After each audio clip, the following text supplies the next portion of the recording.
như trong này đợt này xì lò cái cho tú này tú lo này tú lo chị ô tú con này bây giờ xì lò tú tí lò tú lo thế này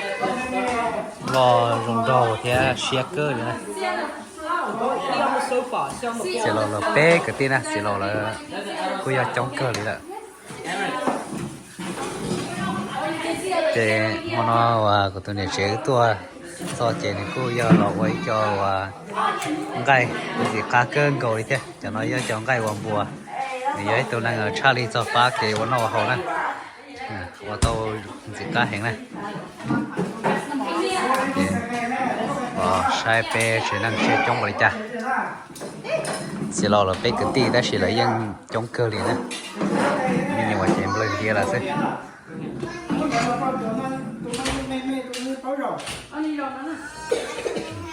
và tụi sánh con giờ này tụi mình còn sánh con giờ đi cái tí nó mà không bật ta đi đi trong đi cứ trong đi tí đây rồng trâu ý dạng coi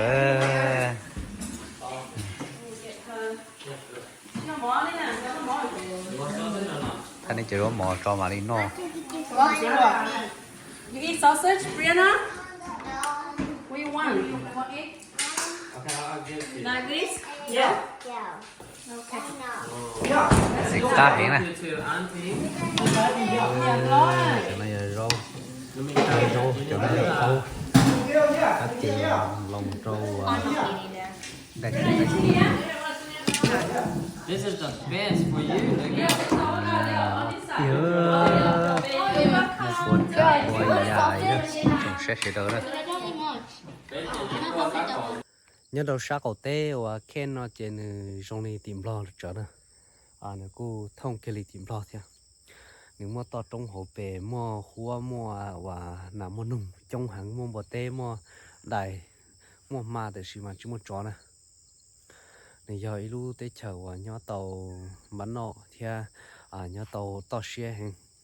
Nó giờ lấy ilu chán nhau nè, giờ mình cài ilu chán nhau, mình cài cho nhau nè, giờ ilu chán nhau rau rồng cưng cầu đi theo. Mà giờ đến đây lấy những do thì ở tàu rồng hàng. Giờ được mấy đi cho nên một sai cho chơi đó. Ta xin nói chỉ của nhớ trong đó và cho chơi là, còn nói chỉ giờ cho chơi và giờ cho chơi tăng đấy ạ. Giờ chỉ cho chơi tăng. Người cho là giờ chỉ lâu thế nhiều lòng người cho là mua nè cái lần thứ sụn chạy nó là cô tôi vào tàu thế này ạ của mình đi chọn sang nó cầu thế này thì lấy bỏ nè chơi này chỉ yên nhiều xì cân cầu đi để xì nào mà nó ta chỉ chuối nó thế nè người tư mua một số nó ló này ạ ta xì mà vậy thân không lòn thôi nói người chơi người mua mà đâu thì tia đấy xịn mới năng nó thì dụ ấy kho và bể này là ấy kho hậu lử có tàu nhiều mà như chuyện gì nè như khử cái gõ này như trong bây giờ đã còn đây cho cá và dù cha chế tôi này ạ cha chế lo tôi cho nên là cầm một trâu sa hậu cho bà trở sẽ không chả muốn mua mà theo một kiện của lù cưng gỏi nè mà giờ ấy khô dòng chảy thế tôi sát nó chè sát lợn nó cũng dùng nó thế này ạ cô giờ mua chơi đầu cơ gỗ này chụp sẽ ra ca pk nó chỉ chơi nè gỡ o lưng qua thế này ạ gỡ mà hay là trên gỡ nhật gì qua thế này cho nó cô chỉ muốn hình chung là gỡ chỉ sát nó mà đã chỉ sư chân một sai nè ô mày tôi chơi tao tỏ bi đa nãy mình lúc nọ hả nó giới cho kia đi là do mình cả là hồi tiệc khá nữa nè muốn mua chia lọt chọ cơ đi nè dùng giờ này chỉ chia chọ nè chia củ tên này ạ nó giới cho kia này kia đi mình cả là hồi tiệc khá nữa nè cái cho lên tàu hàng nè kia để chỉ cho lấy chân tia chân tê nữa nó xí nó còn nó bó to nè khi dân đâu thì tiền này chúng phui ra người chợ qua Ika này ạ, cho nên một say nữa kìa rồi chả nữa rồi nó sẽ cái nó bữa to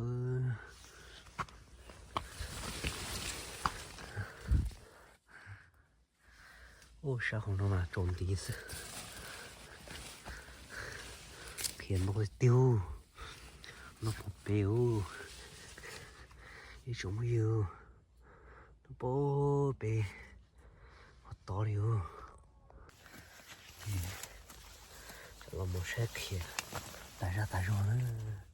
cái mà nó tia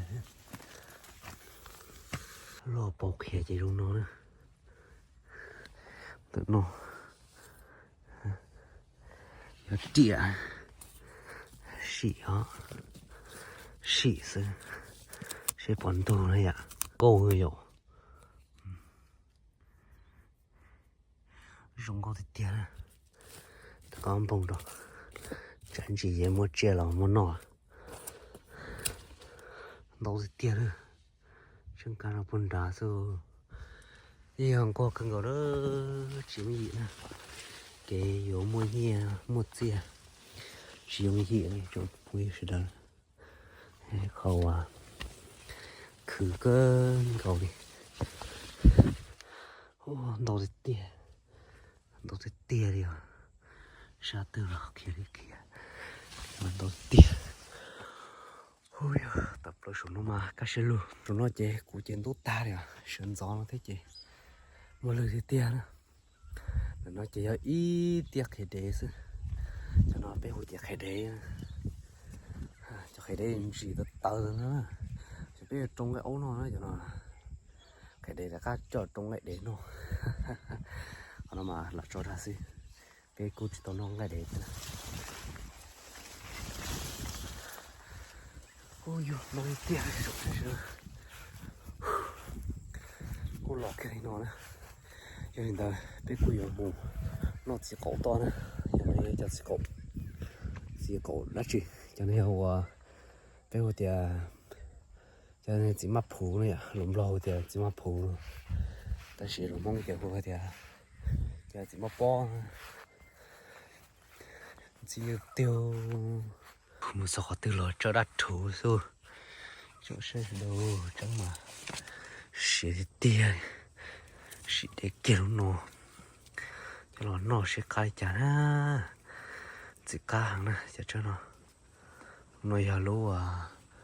cho nó chia cho tầng na cho nó giờ cho nên cho cây na ngồi cho có cây xuống này ạ thì sắp bị nó nè sắp bị nó giờ ăn gì sắp bị nó giờ kia thế tất nhiên mà sắp bị nó này ấy học kia giờ này ạ này ấy học kia và giờ cho kia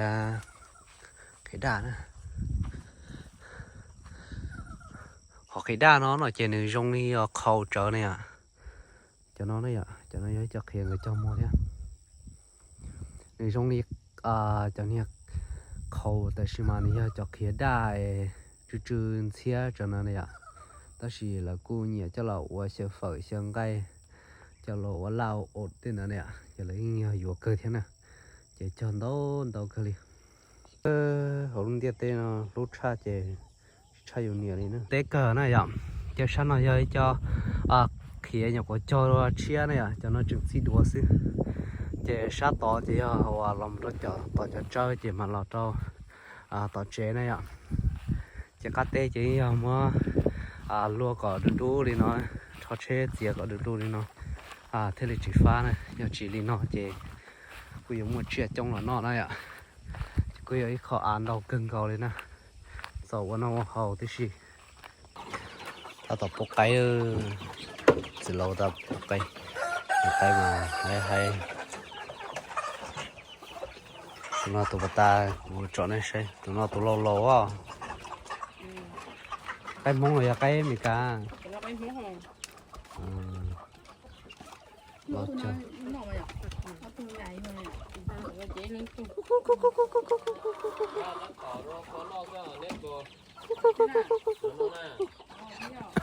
cho 到端几放这，这边的你这，人家赶紧过了，说头背头不接，就是个背头啊，那么拿头呢？ lấy cho cổ cây này nhá họ làm cho khó khè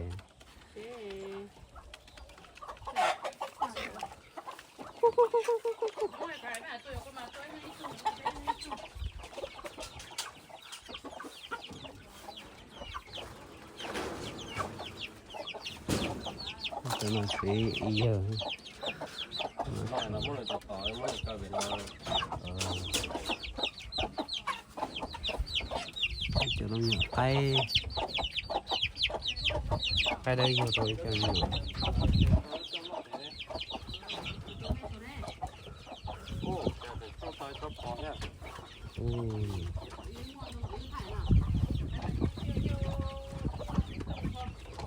sao tụi nó hạt trơn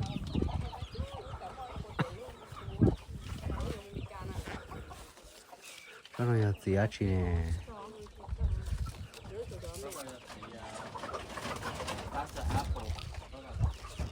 apple rồi Trời có gì nó à? bây giờ à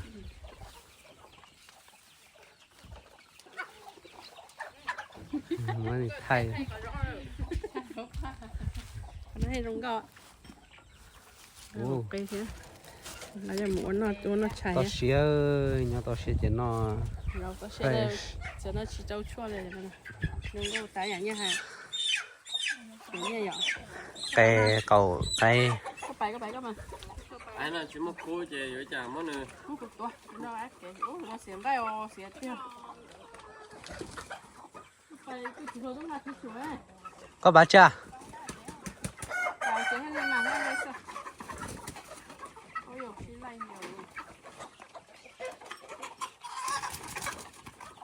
Nó xiên đây ô này. cái sừng cái